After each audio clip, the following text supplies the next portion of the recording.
வணக்கம் தமிழ் மக்களே. கடந்த 2 தினங்களா சோஷியல் மீடியால பரபரப்பா வந்துட்டு இருக்கிற விஷயம் என்னன்னா, டாக்டர் பிரபு அவர்கள் தாவேகா கட்சிய சார்ந்தவர். அதுக்குள்ள தன்னுடைய பரப்புரைய ஆரம்பிச்சுட்டாரு அப்படிங்கிற விஷயம் தான். தாவேகா கட்சி இன்னும் ஒரு அரசியல் கட்சியாக அங்கீகரிக்கப்படல. அப்புறம் அதுக்கான தேர்தல் சின்னம் இன்னும் அறிவிக்கப்படல. தாவேகா கட்சி சார்பா அதிகாரப்பூர்வமான வேட்பாளர்கள் பட்டியல் இன்னும் வெளிவரல.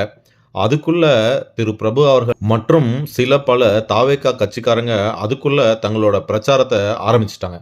டாக்டர் பிரபு மாரி சில பேரு பிரச்சாரத்த அவங்கவங்க தொகுதியில ஆரம்பிச்சுட்டாங்க.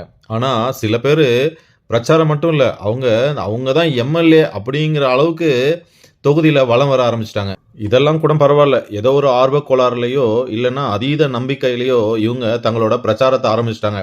இது ஒரு வகையில கட்சிக்கு அவங்க குடுக்குற அழுத்தமா தான் நான் பார்க்குறேன். இந்த மாரி சில பல வேட்பாளர்கள் தங்களோட பிரச்சாரத்த ஆர்வக்கோளாறுல அதுக்குள்ள ஆரம்பிச்சுட்டாங்க. இதுவும் ஒரு வகையான ஸ்ட்ராட்டஜி தான். கட்சிக்கு தங்கள ஒரு எம்.எல்.ஏ. கேண்டிடேட்டா அனவுன்ஸ் பண்றதுக்கான ஒரு ஸ்ட்ராட்டஜியா கூட நாம நெனச்சுக்கலாம்.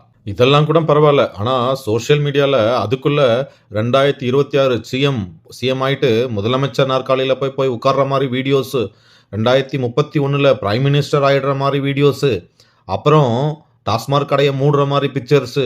ஸோ இதையெல்லாம் போட்டு தாக்கிட்டு இருக்கிறாங்க. ஆனா இதெல்லாம் பார்க்கும்போது எனக்கு என்ன தோணுதுன்னா, கான்ஃபிடன்ஸ் நல்லது தான். ஆனா ஓவர் கான்ஃபிடன்ஸ் ரொம்ப டேஞ்சரஸ்.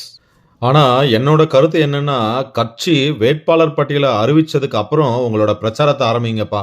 ஏன்னா என்ன பொறுத்தவரைக்கும் கட்சி தான் பெருசு. அப்புறம் தான் நாமெல்லாம். நன்றி மக்களே.